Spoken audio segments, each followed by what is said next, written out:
Hey, Ripple Podcast people, Rosa here. This week is a repeat of a episode that we released in 2022.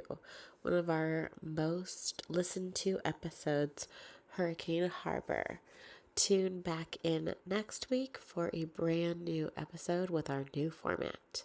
See you then. Get Ripple, the bright new drink with that ring-a-ding flavor, Ripple. Happy birthday. Oh, hey, it was my birthday. It was your birthday.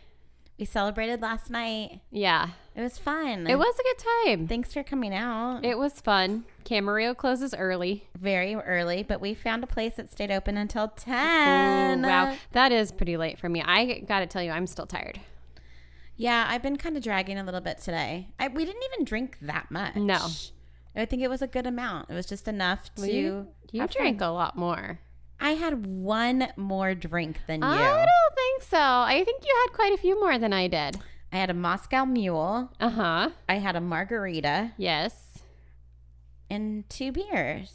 That's it? That's it. I thought you had 3 beers. Maybe 3. I don't think so, though. I don't know. Yeah, 3 at the most. That's a lot. Yeah, it was. I can't handle it. But I'll I fall also asleep. started at like 5:30 Yeah, that's a good point. until 10. So that was Yeah. quite a while. Mm-hmm. Yeah, it was super fun. Bunch of girls just hanging out in Camarillo. You took a Britney Spears picture? I did. Yep. Whose phone is that on? It's on mine. Oh, okay. I'll send it to you. Thanks. We can post it on the Ripple. Well, we'll see about that. Oh, you'll decide. I need If you to approve approve. it, you'll see it on the Ripple. Yeah. But yeah, it was, not that anybody would know this, but there's a picture on Instagram that Britney Spears took, I don't know how long ago. Maybe 4 months. It wasn't that long ago. Oh, yeah. No, it was posted fairly recently, but I think it's an old picture. Oh, because who knows when her pictures Oh, are yeah. actually taking place. Yeah. But it was she- posted maybe 4 months ago. Right. And she was in Camarillo, so the place where we went to celebrate your birthday last night, and she took a picture with the Camarillo statue. Like man the on founder bench. of Camarillo, Adolfo? Adolfo. Is that who that is? I assume that's who that is, but I'm not pretty quite sure. Yeah, I'm pretty sure that's Adolfo. Anyway, it's a guy sitting on a bench, and she took a picture, so Rosa recreated it. I did Yeah. because I want So- to be like Britney. Who doesn't? She's kind of cool. Well, I yeah, mean, maybe not right now. I take that back. Maybe like but- Britney circa 1999. Is that when she was getting big? I think so. Oh, Right okay. around there. Yeah. So that was super fun. It was a good time for sure. Yeah, it was fun. Anything else? Today was the last day of Gish for me, the greatest internet scavenger hunt. Oh, did you decide to do that? I did. How was it? Did you win? Where are you Well, going on vacation? Are you going to Bali? I'm maybe Antarctica. Oh, I don't know. We don't know if we win for quite a while. I doubt we won because there's like over 200 items that you have to complete. wow, that's a lot. And And how many days do you have to do it? a week. Oh, okay. And I think I did 12 items Oh. over a week. But But how many you're people are on in a your team, group? Right. Yeah. How many people are on your team? I think there's 12 on a team. Okay. So So I'll- that's not too bad. I actually posted one of the most recent tasks on the Ripple Podcast Instagram page. I saw that. Yeah. Was that the Be a Good Human one? That was on my personal Oh. one. The other one was like, do your best or don't give up. It was don't give up. Why? You were supposed to write a handwritten positive message to yourself Okay. and post it on your Instagram page. And you had from 4 p.m. to 5 p.m. So Wow. Yeah, you only had 1 hour to do it. And it was like the task went live. They did a live Zoom. So you had to log on, watch the Zoom, hear the task, complete the task, and use certain hashtags and stuff.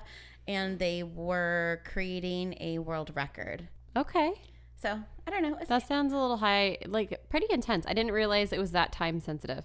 Well, not all of the tasks are, but that Oh, one okay. was. But it's fun, and like I said, it's for good. Like there's a lot of good things that come out of it. It's a lot of bringing awareness to maybe things in the world that you didn't know about that were happening, like the genocide in Canada. Oh yeah. And I learned that from TikTok. Yeah, and an orca whale that's been imprisoned. Imprisoned? Well, it was like taken from the wild and put into like a SeaWorld type place, and they know where its pod is. But I did a watercolor picture of it. Well, that's helpful. I'll show you it to you. It's been a long week. It was a birthday week. It was everything. It was a fun week, though. That's good. It was a super fun week. And Eden goes back to school on the 25th, so we don't have Oh my God, are that ready? We don't have that much summer left, so we're taking full advantage of it. That's crazy. But did you bring me another birthday drink? I did. I'm It's not super thirsty. good. Okay. So I tried to make this drink. It's a complete failure. I had most of the ingredients. I'm really glad it sucks because every time I make a drink, you talk a whole bunch of crap about it. Well, look it. I didn't try to substitute peanut butter with peanut butter protein powder like you did. Or strawberries for blueberry puree. That's not too bad, but no. So I tried to make a hurricane. And have you ever had a hurricane? Yeah. Back at Hong Kong Inn days. Yeah. And I think the type that they do at Hong Kong Inn is like a different recipe than the type that I tried to make. But it was literally the first thing I typed in Louisiana cocktail. That was the first thing that came up. And I'm like, cool, I can do that. I have most of the ingredients. So the ingredients that were called for on that particular recipe was like a clear rum, a dark rum, lemon juice. I had it on my phone, but my phone died. And then like passion fruit syrup. Okay. Which clearly I don't have passion fruit syrup, but I did have strawberry lemonade. So I'm like, okay, that's sweet, syrupy, whatever. I'll throw that in. It tastes like crap. It's really bad.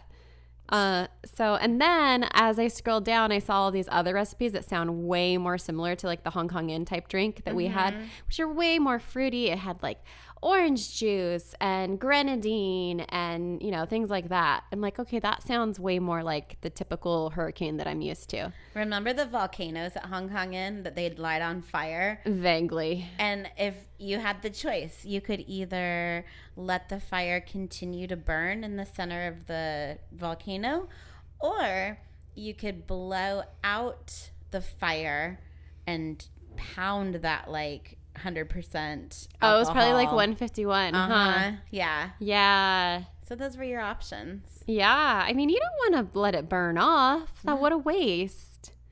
But have you ever had 151 straight? Well, no, but I have had flaming Dr. Peppers. Okay. Which is like the same sort of concept. Have you ever had those? No, but I hear they're really good. They are. And they're so deadly. And you're going to have the worst hangover of your life if you have them. But we had them in college, and it was quite the fire hazard because you would take a shot glass, fill it with amaretto. I love yeah, amaretto. you love amaretto. So this is probably already right up your alley. And then you'd float 151 on the top. Mm-hmm. You would light that on fire. And then you would drop it into a glass of Coors Light. Oh, wait. So there's no Dr. Pepper involved? No. But the thing is, like, Coors Light, whatever, it's pretty much sparkling water. Uh-huh. And then the amaretto kind of, like, caramelizes, and it makes that Dr. Pepper flavor. Oh, that's so weird. So when you drink it, it tastes like Dr. Pepper. Who invented that? I don't know, but like it's so smart. It's like a real drink, though. It's a real drink. Like, I think if you Googled it, that recipe would come up. Okay, so it's not like you guys invented it? No. Okay. But man, was it hazardous, because I remember one time somebody spilled the 151 and we were making all of these drinks on a pool table. Oh. So it was just like this flame going across the pool table. I remember people being so drunk that they tried to take the shot while it was on fire. Oh my gosh. Oh, yeah. It was That's good times. amazing. Uh-huh. Lots of burned eyebrows. Oh, I bet it smelled terrible. Uh-huh. Yeah. That's funny. So, but can I have my gross drink? you can try it. You're not going to want it. I also brought, since we're talking about like Louisiana, we're specifically talking about New Orleans. How do you say it? New Orleans? New Orleans. Okay. I mean, that's how I say it. How do you say New Orleans? Sometimes. I don't know. I feel like I go back and forth. I say New Orleans. New Orleans. Okay. NOLA. Oh, I don't say that. I think you have to be like a local. I feel like you do. I feel like it's not. You know what? Speaking of that, so you met the guy that I work for the other day who came into town from Kansas City. Right. And he kept calling California Cali. Uh-huh. I really wanted him to say, it just bugged me. It's like a little, like nobody says that, right? No one from California Calls says it Cali. It's like, No. no. Oh, yeah. This is Cali, huh? No. And I'm like, no, it's not. no, this is California. Right. It's California. Yeah, Isn't that weird? I will say I live in SoCal. Yeah, but I'll never say Cali. It just sounds weird. Yeah, that's weird. I've seen it written before. And there's that whole like I'm going back to Cali song. Yeah, I feel like it's in a lot of songs, but no, Those people don't really know live in anybody who says California. Yeah. All right. Well, I'm ready to hear a story about NOLA. that. Yes, and I made you a hurricane. Okay. So Do you see where we're going here? I'm feeling a little bit of a story starting already. Yeah, is that a big hint? A big one. Okay, so we're going back to August 26th of 2005, and this is when the mayor of New Orleans had issued a voluntary evacuation as Hurricane Katrina approached. But nurses, doctors, and medical staff from the local hospitals were used to these tropical storm warnings, and they knew the routine. And it seems like a lot of people were kind of used to it. Like, oh, okay, another storm coming through. We know, kind of almost like when we get wildfires out here. Like, yeah, sometimes they can be a big deal, but most of the time it's kind of a wait and see sort of situation. Or like earthquakes. Like, I mean, yeah, I guess well, you never earthquakes get you don't really have warnings, but a lot of people have, an earthquake kit. You're Right. prepared for it. you know where you're going to go, like what you're going to do. Absolutely. You kind of have an idea. Right. So the routine for them was to pack up some drinks and snacks and load up the family and pets and take shelter at Memorial Medical Center. Their family would enjoy air conditioning and TV powered by the hospital's generators if the power went out. This is just like any random family. Mostly the families of the people who worked there. Oh, of the hospital. Of the hospital. Got it. Yeah. Okay. So, and then they would work overtime and tend to the patients as the storm passed. And it was a pretty safe place to be because the hospital had been there forever. It had weathered so many storms. It was built in 1926, and it's just this big, strong structure. Okay. So, I mean, even if there's really no risk of your house being damaged or anything like that from the storm, it's still at least a place that has power for a while. Because they have the generators. Exactly. If your power goes out, you have a place to hang out. Okay. So that was the deal. That's what they were doing. However, as Hurricane Katrina grew closer, she grew stronger. The Category 5 storm, blowing winds 126 to 160 miles an hour, was nearing landfall. That is bonkers. I can't even imagine that. Like, I don't even have a concept of, like, what that would feel like. When we get winds, like hardcore, our Santa Anas around here, they blow pretty darn hard. And, like, there's times where, like, you're, like, almost doing that, like, walking Yeah, you're, like, leaning. thing. You're, like, at a 45. Yeah. But, I mean, I don't even know what our winds hit up to. But nothing even... No. Not even close. Not even close. I think maybe, like, 50 miles 50, an hour yeah. winds? I was going to say like between 40 and 60. So yeah, like 50. Okay. And I think even that is like a lot. That's a lot. That's like abnormally. That's when trees start going down. Oh yeah, for sure. So you add another 100 miles an hour to that. Nope, unimaginable. Holy crap. Okay, so the voluntary evacuations were now mandatory at this point because they knew it was coming in strong. But it was coming fast. So the interstates were completely jammed with traffic. I'm sure you've seen the pictures where people just can't get out. They can't go anywhere. Residents, that must be so stressful. I can't even imagine feeling trapped like that. Mm-hmm. Yeah, they were attempting to flee the Gulf Coast area. Those who couldn't flee were told to take shelter in the Superdome, which we all heard of what happened there. Mm-hmm. And that was listed as a shelter of the refugees of last resort. Like, how creepy does that sound? Oh. Mm-hmm. Residents who couldn't or refused to leave their homes were warned to fill their bathtubs with water so that they would have some fresh water to drink. And they were also told to keep an axe with them in case the floodwaters came so high that they had to cut their way out of the attics. That is terrifying. Yes, absolutely. But still, the medical staff at Memorial Hospital stayed behind. They had a duty to protect their patients, and they knew that evacuation for many of them was not an option. So on the night of August 29th, more than 2,000 people hunkered down in the sturdy hospital, including more than 200 patients and 600 workers. The violent wind shook the walls, and flying debris shattered windows. The staff comforted screaming patients as the building was pelted with shingles from nearby shotgun homes. Yet still, the hospital stood strong. Okay, well, that's good. Yeah, and that was like kind of the worst of the storm. So at 4:55 a.m., the supply of city power to the hospital failed, which they kind of expected. But just as planned, the auxiliary generators hummed to life and provided. I went like really theatrical with my writing of the story I this like time. it. I have a lot of like adjectives It's and good. so the generators hummed to life and provided power to critical equipment, lights, and outlets. Non-essential things like the television and the air conditioning were shut down. But that night, the floodwaters receded, giving proof that once again, Memorial had survived another storm. So, go ahead. Oh, I was just going to say, so there was a planned power outage at a friend's like street about a few days ago. Uh-huh. And his father is on a like an air ventilator type breathing apparatus.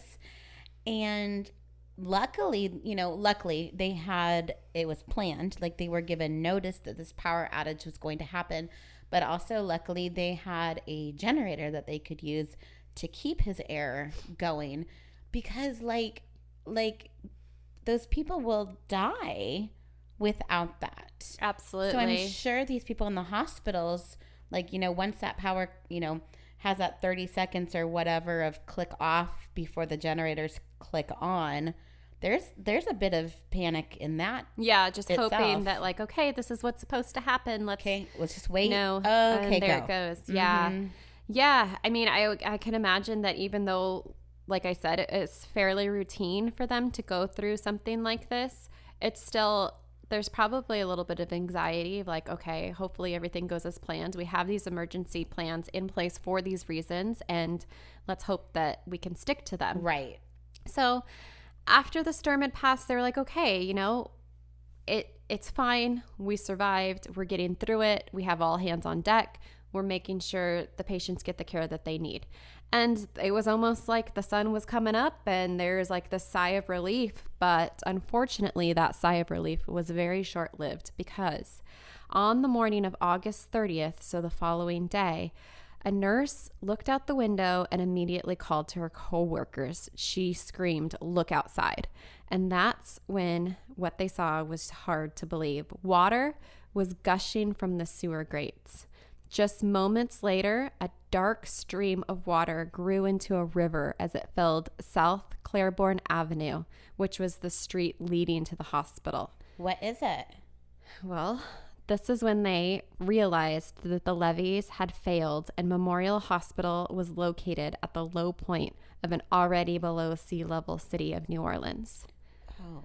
So that's what really caused most of the damage. Not necessarily the storm itself, but because these levees were damaged by the storm, it was basically floodgates into this entire city. Mm-hmm.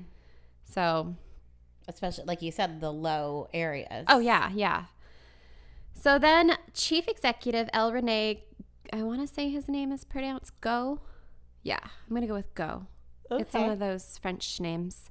Quickly informed the staff to close up the hospital. The emergency power transformers to the hospital were located just a few feet above ground level, and it wouldn't take much water to disable the majority of the medical center. Okay. So this is when we're talking about those generators that they're relying on, and they are, for whatever reason, I guess, I don't know how electricity works in situations like this, but they're always on the ground pretty much. Or in a basement. Or in a basement. So these were just above the ground. And if these got flooded, they just can't function. So they're seeing all this water coming towards them and they're like, holy shit, what are we going to do? So the staff turned to nursing director Susan Muldrick, who acted as the emergency incident commander. She was prepared for things like hurricanes. She had procedures for evacuations, and they had these backup generators if there was ever a power outage. But they were never prepared for all 3 of these emergencies to happen at once. Yeah, because why would you? I mean, chances of that happening are pretty rare, you would think, but I don't know. Okay, so I guess most people are thinking like what you said. I don't really have any experience of like what it's like to live in an area that has hurricanes, but typically I imagine hurricane. What was that? That was me. Sorry, I hit a button. Typically I imagine like hurricanes coming with a lot of water, and like flooding is already a risk, right? Even without these levees breaking. I mean, you figure hurricanes bring a lot of rain. But I don't know. I don't know much about hurricanes. Yeah, see, that's the thing. I'm kind of, this is like the extent of my knowledge is researching for this particular story. But I don't know why the risk of flooding wasn't considered with these generators. And I'm sure there's like some super obvious reason that I'm just not aware of. But yeah, I didn't really get it. And the hurricane broke the levees, correct? Yes. Okay. Yeah, I just wanted Otherwise, it's a really strange coincidence. Right. It's not like they just overflowed. They actually were broken. I think it was a combination of the two. Okay. I think there is structural damage. Creating. I'm sure somebody will tell us, but bottom line is water coming bad. Right. So, okay. So they weren't prepared for something like this to happen. So what do you do when the backup power fails and you have to evacuate and now you can't evacuate because the streets themselves are becoming rivers? Right.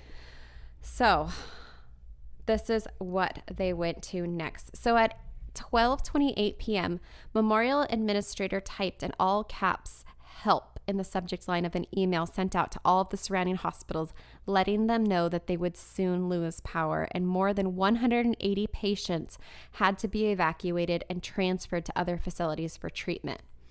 Meanwhile, the nurses turned the fourth floor into a command center, where they quickly prioritized which patients needed to be evacuated. How many floors is this hospital? If I remember right, I think it was like 7. Okay. I want to say it was 7 stories. So quite a big hospital. Mm-hmm. Yeah. If you look at, because I looked up pictures because I was just kind of curious, like what kind of building withstands storms for, years 90 and years. Yeah. But yeah, it looked like a fairly big concrete type. Big hospital. Yeah. So it was a pretty big place. So, they decided that first the babies in the neonate ICU would be evacuated, which makes sense, followed by pregnant mothers and critically ill adults that were at great risk for increasing temperatures. Because remember, when the city power went out, the AC went out. And this is Louisiana in August. It's real hot. It's real hot. So temperatures were quickly rising into the high 90s. And at one point, they even went into the hundreds. And it's like super humid. Right. I was just going to say So that feels like even hotter than regular dry heat that we get out here. So Dr. Richard Deckman brought up an idea about these evacuations that had never been discussed in any of the previous emergency plans. And he suggested that all patients with DNRs should go last. So are you familiar with DNRs? I do not resuscitate. And what do you think about that? I mean, I understand what he's doing with the NICU and, the pregnant moms and stuff going first, but then the DNRs going last. I guess it depends on like what state those people are in. Right, because if you have a DNR on file, but you only came in for a broken leg. Right. So I was kind of confused by this. So I looked it up, and this is a quote taken directly from ProPublica. And it says, a DNR order is a signed order by a doctor, almost always with the informed consent of a patient or healthcare proxy. And it means one thing: a patient whose heartbeat or breathing has stopped should not be revived. A DNR order is different from a living will, which under Louisiana law allows patients with terminal and irreversible conditions to request in advance that life-sustaining procedures may be withheld or withdrawn. So it's not quite the same thing. Right. So there's kind of a strange rationale that they came up with deciding that people with DNRs would go last.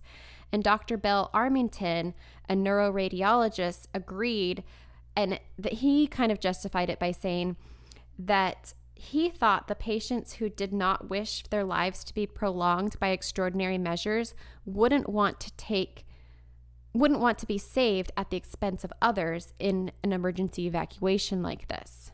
I could see that. But there's nothing in those orders that specify that. That's an assumption that he made. Okay. So I don't know. Just something to think about Okay. as we go along. Okay. I'll ask when it gets closer. Okay. But this wasn't something that was really argued or debated because at the time, making this decision wasn't really a big deal because they assumed that rescuers would be on their way to evacuate the entire hospital within a few hours. It's interesting that they even made that decision then.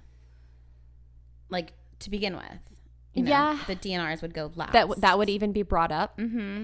I would think you would be like, okay, we're going to prioritize the babies and then these people who are super critical and then everyone else after that. It's weird that they specified, no, these people are going last. Right. I feel like they would have gone like, okay, let's move the, wing 4 first, and then we'll move on to wing 3 and wing, like almost like throughout the hospital rather than, and maybe that's how the hospital is set up. Maybe, no, they don't put DNR people in one wing. Oh, no. No. So, yeah. These are the people we're going to ignore. Right. No, yeah, but I think you're right. I think that they, like I said, they have a neo-NIC ICU. So I would think, okay, that section, that floor, whatever the hospital, they're all going at the same time. And then we have the maternity ward and they're going. And then we have these people on certain life support machines, then they need to go, Yeah. I think they would all be in the same areas and you would just number them like, all right, these are the first, and then not necessarily saying these are the last, but they're just not as critical as the others. But yeah, like I said, at the time it wasn't really a big deal because in their evacuation plan, they kind of had it like, okay, we're going to contact these groups, they're going to come get us, and we're going to be out of here within a few hours. But they had no idea just how wrong they were. So initial attempts to fly helicopters, because remember, they can't drive in. It's a river outside. Right. You need like a boat. Yeah. So initial attempts were unsuccessful because still these high winds were blowing. And even the most experienced pilots couldn't risk flying in such powerful wind situations. It just wasn't safe for them. It wasn't safe for the patients. They have to land on the top of this hospital. I have to say they can't, really bring in airplanes because there's no runways. Right. So the helicopters have to land on the helipad at the hospital. So it wasn't until late that afternoon that Coast Guard and private ambulances began to land on the helipad located atop the 8-story building. By then, all of the power to the elevators had failed because remember, it's like generators are only powering the most critical things. And apparently elevators weren't one of them. So they are carrying these patients, some of which are bedbound, up all of these floors to get to the helipad. Right. So a crew of doctors, nurses, and family members carried memorial patients. And this is kind of how it worked. It's kind of a weird thing. So they carried them, first they had to carry them down a flight of stairs and then wheel them to the hospital wing where they had the last working elevator to the second story, and they could only get to the second story. And this is when they maneuvered a stretcher past through a roughly like 3 by 3 foot opening that was in the machine room whatever that is. So they had like this hole in a wall, and they would put the patient through that hole that went into the parking garage. And from the parking garage, they still had their cars there. They drove them up to the helipad. So it was like a big ordeal to make this happen. So many patients were placed in the back of like a pickup truck, and then they were driven. Yeah, crazy. They were driven to the top of the garage, and then they were carried up 2 flights of metal stairs that led to the helipad. Wow. And this is probably, 2-3 patients max in, a vehicle. Yeah, exactly. And that was the next thing I was going to say, is that they could only take a couple people. So like if you were there, say you had just had a baby and this baby was in the neonate, that baby was going to go with maybe a nurse, maybe the mother, but definitely not the whole family. Like you just, that's all you can do. Wow. Yeah. So it was very critical of who got to go. And again, like you said, maybe 3 in a helicopter max. The pilots at this time were super impatient because they only had a small window of time where it was safe to fly. And then they had hundreds of people, probably thousands of people, that also had to be rescued off of rooftops. Right. And if you look at it from the big picture and you're sending helicopters out to go rescue people, you're like, okay, do I send them out to the people that are in the hospital that have doctors and nurses and equipment and supplies there? Or do I send them out to the person who is literally trapped in the elements on top of a roof with nothing? Right. It's a mom and her 3 kids standing on a rooftop. In these winds. I mean, it's still windy. They might not have any This is giving water. me such anxiety. Yeah, so I can understand why a lot of the help that got to them was delayed, because they weren't necessarily the priority in this particular situation. And I think Because they were, quote, safe. right, to an extent. So the evacuation went super slowly. The helicopters could only take a few patients at a time, and the process was both mentally and physically exhausting. Absolutely. And when night fell, the Coast Guard notified the staff that they had one more helicopter available for an evacuation. But at this point, the staff was completely exhausted, and they had declined the offer because they couldn't risk working in the dark, because like limited power, they probably have like flashlights, maybe headlamps, lanterns, and they're doing all of this maneuvering. And then once they got up to the helipad, there was no railing. So they didn't want to put themselves at falling over. At risk trying to help, didn't want to create more patients Right. by falling off a 8-story building. Does it say how many people were evacuated on that first day? 57 patients were evacuated that first day. And does it say the amount of time? It was just the first day. I don't know. From sunup to sundown, Yeah. probably. Yeah. Wow. So, and they had to take a break, had to take a rest, had to recollect. And then at 2 a.m. on Wednesday morning, August 31st, only 48 hours after Katrina made landfall, the emergency generators came to a stop. And why is that? Because of the water damage? Yes, the floodwaters had gotten high enough to make them stop running. Right. They're filled with water at that point. Yeah, and this is a quote from pulmonologist Dr. Ewing Cook, and he called the sudden silence the sickest sound he'd ever heard in his life. Oh my gosh. Alarms rang out as life support monitors and ventilators had switched over to their emergency battery reserve, which only bought them 30 minutes before they would shut off. 7 patients were on these life-saving ventilators. Staff immediately contacted the Coast Guard to take them back up on their previous offer. They carried the patients up the flights of stairs while bagging them manually. Are you familiar with that? Uh-huh. Go ahead and explain it. So it's like, instead of having a ventilator that's pumping air into their lungs, they have pretty much this rubber bag attached to a mouthpiece that Like covers a CPR mask. Yeah, like a CPR mask, and they're manually pumping by squeezing this bag air into their patient's lungs. One nurse, So they're breathing for their patient. right, By hand. Yeah, and it's not easy to do. One nurse bagged her patient for nearly an hour while awaiting evacuation, only to have him die on the helipad. Oh no. Because she couldn't keep doing it? It just wasn't getting him enough oxygen. I just think that, I mean, I don't know if they know for Right. certain, but I mean, a ventilator is going to be so much more powerful and Consistent. precise and consistent than somebody trying to manually do that for an hour. So Dr. Anna Powell took over bagging another patient after his nurse's hands became so tired, but shortly after they lost him too. So total...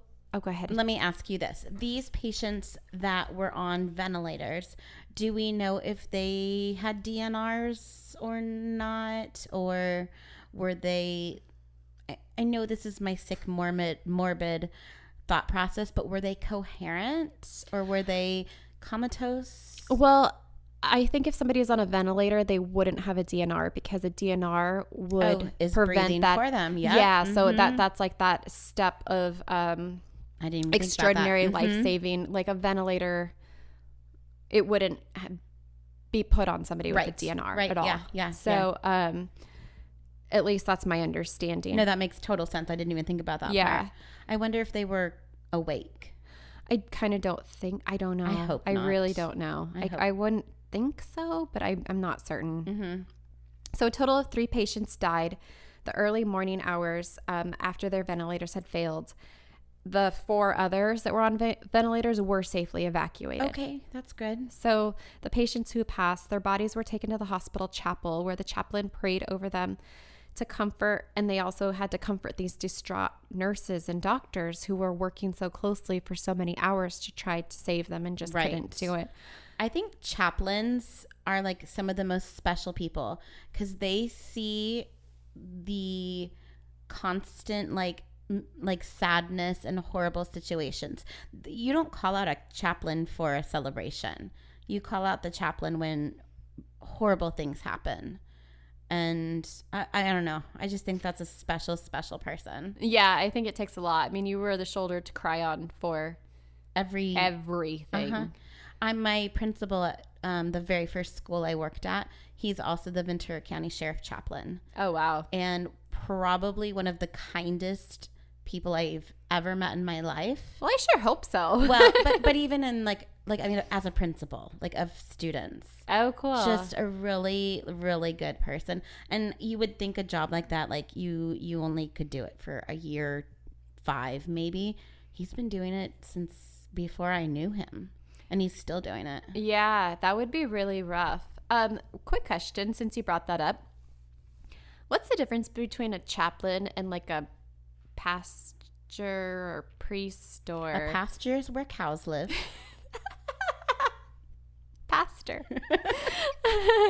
A priest or any of those other... Like, what makes a chaplain a minister? Are they the same thing? No, I don't think so. Because the guy I know... He doesn't like work at a church. Okay. He's, like I said, he was a principal. Huh. He just would.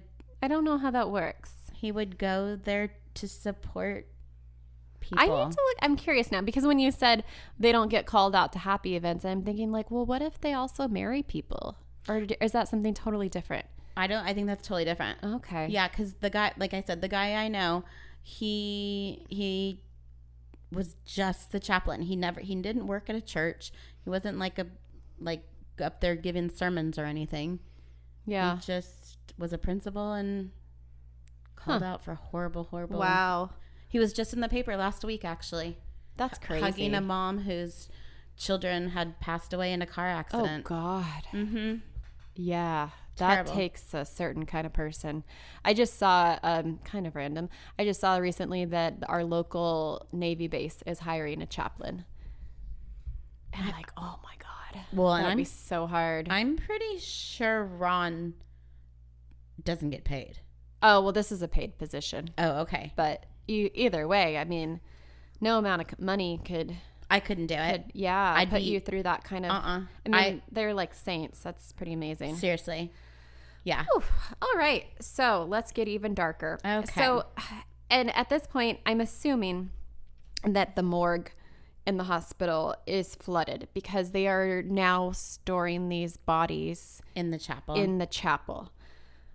So, when the sun came up that morning, they're hit with another unbearable day of heat. The staff was now fanning patients with medical folders, like just literally just sitting there fanning them, placing wet towels on their heads to try to keep them cool, which I can't even imagine. Like, imagine you are already in so much pain from whatever Surgery who or- knows what, and now it's just stifling, hot, muggy, humid, no AC. Like, it has to make it like 100 times worse. But to make things 100 times worse, that was also the day where water stopped flowing out of the taps and the toilets could no longer be flushed. And why was that? That I don't know. I don't know. They just stopped working. I'm not exactly sure what would cause that. Do you need electricity? I mean, this is a stupid, ignorant question, but do you need electricity to get water to your pipes? Maybe at like their domestic water source, their pumps got flooded. Okay. Maybe that's what happened. I'm not sure. That's I feel like it would have to do with something with electricity. yeah. So probably wherever they're getting their city water has pumps that's pumping it out to all of these places, and maybe they stopped. I'm not sure. And they were somewhat aware of that because they did tell people, like, fill your bathtubs up your bathtubs. Yeah. But either way, it sucks. It's terrible. No matter what the reason was for it, the heat and the humidity spread the smell and the stench of the sewer from the unflushed toilets and the sweaty, unwashed bodies throughout the halls of Memorial. So Memorial felt like a deserted island, both figuratively and literally. But as the day went on, survivors began to hear of life beyond the walls of the hospital. What's that mean? They started hearing activity of other people around them. Like, Gunshots. wait, what? Mm-hmm. So there was a bank down the street and it was being robbed. So they're kind of still in the know of like the news going on, and they're just hearing these gunshots being fired. And the staff was worried that they would be next because their hospital, and what does a hospital have? Drugs. It has drugs. And they thought, like, for sure they're going to be robbed for drugs, for maybe medical equipment, or maybe even just food and resources at this point. How are people getting to the bank? Are they in little boats? There's people on boats. Yeah. There's Because people I in boats remember around. seeing pictures of, little like rowboats and stuff. Yeah. I'm not exactly sure how they got there. I just know that they did. And yeah, I assume that that's how they had to do it. Like, really, that's your concern right now? Oh, yeah. There was people. I remember watching the news and seeing people like full on like trying to loot stores during this. And I think that when our typical societal structure starts to break down, people just start doing Losing it. crazy, irrational things. And I mean, under that amount of stress too, like you might just make stupid decisions, and that's what happened. So as darkness fell, rumor spread that evacuations would come to a halt for the night because people were shooting at rescuers. Oh, that's not okay. In the adjacent parking lot, one of the doctors who I mentioned earlier, Dr. Go, distributed guns to security and maintenance staff who cordoned off the hospital's entrances. Wow. Yeah. So that is, what's my time at right now? 48. Okay, I think I'm going to stop there. So you kind of have an idea of this hellhole situation that they're in right now and how hard these medical staff is working to keep things, no pun intended, afloat. Mm-hmm. So what are your thoughts so far? Well, first of all, I hate that you're stopping because I'm like, trying to breathe. And I know what happens because of the news, media, whatnot, but the details that you're giving are so much more in depth and I feel like thorough than what we saw on Channel 11 or whatever. Yeah. I feel like this is like a zombie apocalypse. Apocalypse? Yeah, that word. Apocalypse. And, like they're handing out guns to fight off the zombies and keep your food and water and medical supplies safe. Yeah. What's so crazy to me is that these people, I mean, this wasn't 100 years ago. This wasn't that long ago at all. They're living in regular, everyday life in America. And within 48 hours, their entire outlook, their entire situation is it's like a war zone. Mm-hmm. Within 48 hours. Yeah. I mean, they knew, like you said, they knew a hurricane was coming, but they also live in an area where hurricanes are, common. They've been through them before. It's not some random hurricane happened. Yeah. And at the same time, too, I think it's like it adds an extra level of just horror that this is happening at a hospital, because hospitals are always the safe place. Right. Like, oh, I'm having an anxiety attack, a panic attack. I just need to be at the hospital. I'm having pain in my chest. I'm having an allergic reaction. If I get to the hospital, everything's going to be okay. Right. Like, you have that reassurance of like, these people are here to help me, save me. Mm-hmm. But yeah, so. And that's kind of what I thought, like at the very beginning. You're like, oh, it's, these people are at the hospital and they, like you said, they have food, they have water, they have medical supplies. That is like, I would feel okay being there. Yeah. In a, in that kind of a situation, especially in an emergency situation. Yeah. Yeah, you would think that would be the place to go, but it kind of worked against them. So yeah, so we'll continue the story. And just so you know, like you had mentioned, like, oh, you're hearing all of these new details that you didn't hear before.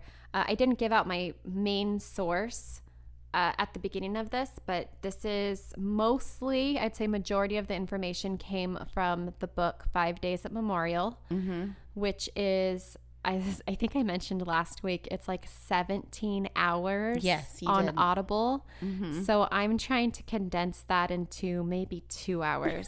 So there's a lot of detail not put in here. I really, really, really had to cut it out. But if you do know the full story and there's elements that I'm leaving out, just know that's why. Tell me the title of the book again. 5 Days at Memorial. And by who? Shoot. Her name is, hold on. I have it on my Audible app. I want to say it's Sherry Fink, but I could, my phone's dead. Do you have internet? I can look it up. I'm pretty sure her name is Sherry Fink. And she was this investigative journalist, so she has a lot of direct quotes from the people who were involved. And she even has kind of anonymous sources that she will not reveal because certain things are privacy said that they don't want known to the public. Interesting. So, you are correct. It is Sherry, Sheri Fink. Oh, good. Okay. And yeah. So yeah, I highly recommend it. Life and death in a storm-ravaged hospital. Yes.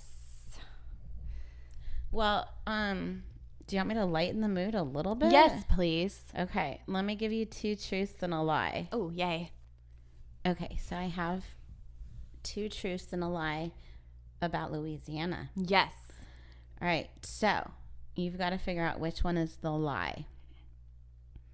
The official state insect of Louisiana is the honeybee. Oh, that's kind of nice. The state of Louisiana is named after Louis Armstrong. And no. Okay. Go ahead. And Britney Spears is from Louisiana. Oh. Okay. I feel like the honeybee is right because I feel like Louisiana has some kind of special honey at their state. Yeah? Does that sound familiar to you at all? You're not going to give me any hints. Sure. Louis Armstrong? Louis Armstrong. Louis Armstrong. Who is that? Like a trumpet player. But isn't Louisiana way older? Because that's kind of what I thought. Mm-hmm. Like a jazzy. But how could they name... Like, I feel like that state's way older than he is. Okay. Okay. And then we just talked about Britney Spears. So I could see you throwing in a Britney Spears fact just because it's top of mind and just making that the lie. Okay. So what do you choose? But I don't think that you would make up the Louis Armstrong thing. Oh, I know. Okay, I got it. Okay. Louis Armstrong is named after Louisiana. Oh. That's what I'm going with. That's the lie. Okay. Yeah. Uh-huh. Am I right? I don't know if he's named after Louisiana, but you are correct. Yes. Okay. Louis Armstrong is from Louisiana. Okay. So what era was he in? Because he was not around the time Louisiana became a state. No, Louisiana is actually named after King Louis or Louis, XIV. X is 10. I is -1 and 14. Okay, I there think. you go. Wait, right? I don't- 14. I- I'm going I- with 14. I don't know Roman numerals. So Louisiana is actually named after him, King Louis the 14th or whatever number that is. Okay. But I wonder if Louis Armstrong was named after him or the state. But Probably he not. is from Louisiana. Okay. Good rationale there. I'm a little impressed. I thought throwing the Britney in there would throw you off. But Oh, she yeah. is from Louisiana. I did not know that. Mm-hmm. All right, cool. But there's a little lightness in that story. All right. Well, come back next week for part 2 of the hospital in hell. And yeah, is there anything else? I feel like we're missing something. I No. feel like this went by really fast. It really did. But yeah, we'll do part 2 next time. Okay. So I get another week off. Okay. And if you want to send Rosa her birthday gifts, because you missed it, and also my birthday is coming up pretty soon. So if you want to send us both birthday gifts, Save shipping. Send them together. yeah, just do it all in one. Send us a message on Instagram or send us an email to theripplepodcast@gmail.com, and we'll hook you up with all the details on how you can 'cause send us a gift. I'm not giving you my home address. No. Or Rosa's, because she lives too close to me. But yeah. Okay. All right, everybody. Don't forget to be a fountain. And not a drain. Bye.